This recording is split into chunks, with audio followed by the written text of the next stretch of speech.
or short? Long or short? What's your bias? What is your bias? Short? Yes, I agree with you. It's a shorting bias. It's a weighting bias, right? Because, bakit? Kasi, meron kang ginawa dito na 618 and then another 618.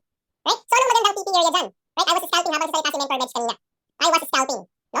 So, si Mentor, Mel. Right? So, pag ganito. Right? So, nagkaroon ng confirmation. Bam!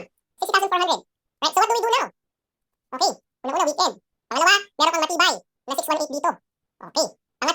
Pangatlo, yung 618 na yon is multi-week July 29 eh. So, ibig sabihin, kung meron kang mas matibay na resistance dito, isa-sacrifice mo ba yung long dito? Hindi. Dito mo sa pwedeng kunin yung breakout na dyan kung tataas pa yan. Dito ka kukuha ngayon ng confirmation packet. Bakit confirmation na? Kasi 618 at choppy, no? Hindi na nun. Choppy na.